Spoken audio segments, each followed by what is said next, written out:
नमस्कार, स्वागत है आप सभी का। मैं हूं हिमांशु और आप देख रहे हैं हलचल इंडिया। बेबाक खबर तेज असर। आइए नजर डालते हैं आज की खबरों पर। जानसर तहसील में लगाए गए संपूर्ण समाधान दिवस में जाति प्रमाण पत्र को लेकर लोगों ने धरना प्रदर्शन किया, जिसमें अधिकारियों के द्वारा संपूर्ण समाधान दिवस के अवसर पर लाभार्थियों को जाति प्रमाण पत्र बनाने का आश्वासन दिया था, लेकिन 2-3 लाभार्थियों को ही जाति प्रमाण पत्र जारी किए गए, जिससे धरने पर बैठे हुए बाकी लाभार्थी जाति प्रमाण पत्र जारी नहीं किए जाने पर विरोध करते नजर आए। वहीं दूसरी ओर दलित जाति के कार्यकर्ताओं ने ज्ञापन देते हुए अधिकारियों से मांग की है कि धरने पर बैठे दलित समाज से नहीं है, जिनके पहले से ही पिछड़ी जाति के जाति प्रमाण पत्र जारी किए गए हैं, और वह लोग दलित जाति के जाति प्रमाण पत्र जारी कराना चाहते हैं, जो कि संविधान के विरुद्ध है। इसलिए उनके दलित जाति के प्रमाण पत्र जारी न किए जाए। ये धरना प्रदर्शन 5वां दिन है आज, और हम बरकरार तहसीलदार से अपनी निवेदन कर रहे हैं जो हमारे प्रमाण पत्र जारी करो, लेकिन ये इनके कानों पर क्यों नहीं रहेंगी बिल्कुल भी जी।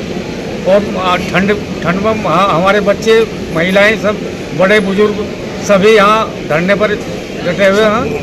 हमारे जब तक प्रमाण पत्र जारी नहीं होने के हम यहाँ से नहीं उठेंगे। मामला यह है कि तहसील प्रशासन द्वारा हमारे जाति प्रमाण पत्र नहीं जारी किए जा रहे हैं, और हमें आश्वासन दिया गया था कि आपके जाति प्रमाण पत्र सुचारू रूप से जारी किए जाएंगे। आश्वासन किसने दिया था? तहसीलदार साहब महोदय ने 6 तारीख में आश्वासन दिया, 8 तारीख में आश्वासन दिया, 11 तारीख में आश्वासन दिया, 13 तारीख में आश्वासन दिया। किंतु जब हमारी समस्या का समाधान नहीं हुआ तो हमने 16 तारीख से धरने का ज्ञापन देकर धरने पर बैठ गए, और 16 तारीख के बाद भी एक प्रमाण पत्र तहसीलदार महोदय ने सिर्फ एक प्रमाण पत्र हमारा 16 तारीख को ही जारी किया शाम को, और बाकी 3 प्रमाण पत्र इन्होंने 17 तारीख को हमारे जारी किए, और जारी करने के बाद कहा कि आप धरना समाप्त कर दीजिए, आपके प्रमाण पत्र लगातार बनते रहेंगे। हमने तहसीलदार महोदय से कहा कि हमें कोई ऐसा सर्कुलर उपलब्ध कराया जाए जिससे हमारे समाज को आगे जाकर भी प्रमाण पत्र बनने में दिक्कत ना आए, किंतु तहसीलदार साहब द्वारा हमें लिखित में देने से साफ मना कर दिया गया, और हमें कहा कि आप बैठे रहिए जब तक आपको बैठना है धरने पर, मैं लिखित में कुछ नहीं दूँगा। तो हमारी तो यही मांग है तहसीलदार साहब महोदय से, प्रशासन से, कि हमें लिखित में सर्कुलर जारी किया जाए ताकि लेखपाल भविष्य में भी हमें परेशान ना करे और हमारे प्रमाण पत्र निरंतर रूप से लगातार जारी होते रहे। ज्ञापन के माध्यम से सरकार को ये सूचित करना चाहते हैं कि जितनी भी भूमियार जाति है, ये हिंदू जुला है, ये पहले से ही 341 पिछड़ी में 341 जो अमेंडमेंट है अनुच्छेद, उसे पिछड़ी जाति में रजिस्टर्ड है। और जो व्यक्ति पिछड़ी जाति में है वो अब एससी में कैसे आ सकता है? मतलब कौन सी जाति पिछड़ी में?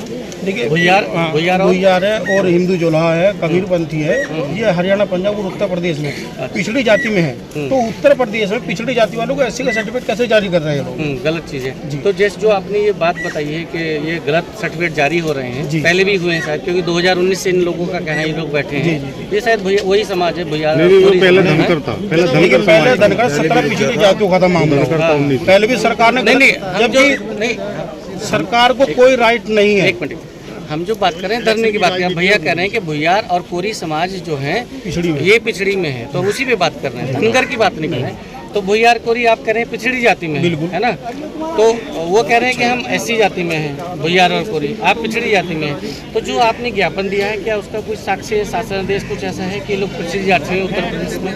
देखिए, आप हमसे प्रूफ ना मांग के, जो धरने बैठे ये लोग हैं, जो धरने बैठा, आप मुझसे मांगो एससी का सर्टिफिकेट, मैं भी एससी का सर्टिफिकेट आपको दे दूंगा। इनसे पूछ लो, अगर एससी का सर्टिफिकेट है तो तुरंत बन जाएगा, लेकिन इनके एससी का सर्टिफिकेट नहीं है, इनको पिछड़ी जाति का सर्टिफिकेट, इसलिए धरने बैठे हैं। देखो, एक्चुअली काम तो तुरंत हो जाता है, क्यों धरने की जरूरत पड़ रही है ना? 341 में जो अमेंडमेंट है 341 में, उसमें ओबीसी में है ये लोग, ये कोरी, जुल्हा, कबीरपंथी, और आप गूगल पे भी सर्च कर लो, ये शासन प्रशासन को गुमराह करने का काम करते, जो कि दलित समाज ऐसा बिल्कुल नहीं होने देगा। अच्छा, इस विषय में हमारी इनसे भी कल बात हुई थी, क्योंकि हम यहाँ पर परसों से 1 दिन पहले आए थे, कल फिर हम लोग आए, तो जैसे आप लोगों से बात किया है, आप लोगों की समस्या लेकर आए, वैसे उनसे भी बात हुआ। उन्होंने अपने प्रमाण पत्र दिखाए हैं कि उनको किसी को भुइयार का दर्ज है, जारी हुआ है, किसी को कोरी का। कई बेल्ट हैं अलग अलग गांव में, अलग अलग, कहीं कोरी लोग रहते हैं, कहीं भुइयार लोग रहते हैं। जिसने उनका कहना है कि जिसने कपड़ा बुनने का काम किया इसलिए हमको जुलाया कह देते हैं। जुलाया कई लोगों ने बोला, कपड़ा कई लोगों ने बोला, तो इसलिए सबको जुलाया बोल देते हैं, लेकिन उनकी जाति अलग है। इस विषय में उन्होंने अपने प्रमाण भी दिखाए, साक्ष्य भी दिखाए हैं, वो हमारे पास है, हम आपको दिखाना चाहेंगे।